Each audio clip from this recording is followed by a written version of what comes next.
My name is Aldo. I was born November 26, 2001, and I was diagnosed with keratoconus at 14 years old. I didn't know much about it, but they told me I couldn't get surgery for it, and I basically felt like my life was gonna take a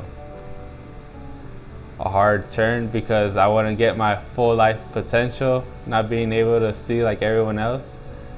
But then out of desperation, I started looking for doctors, and I finally found Dr. Motwani. And ever since I met him, my life completely changed.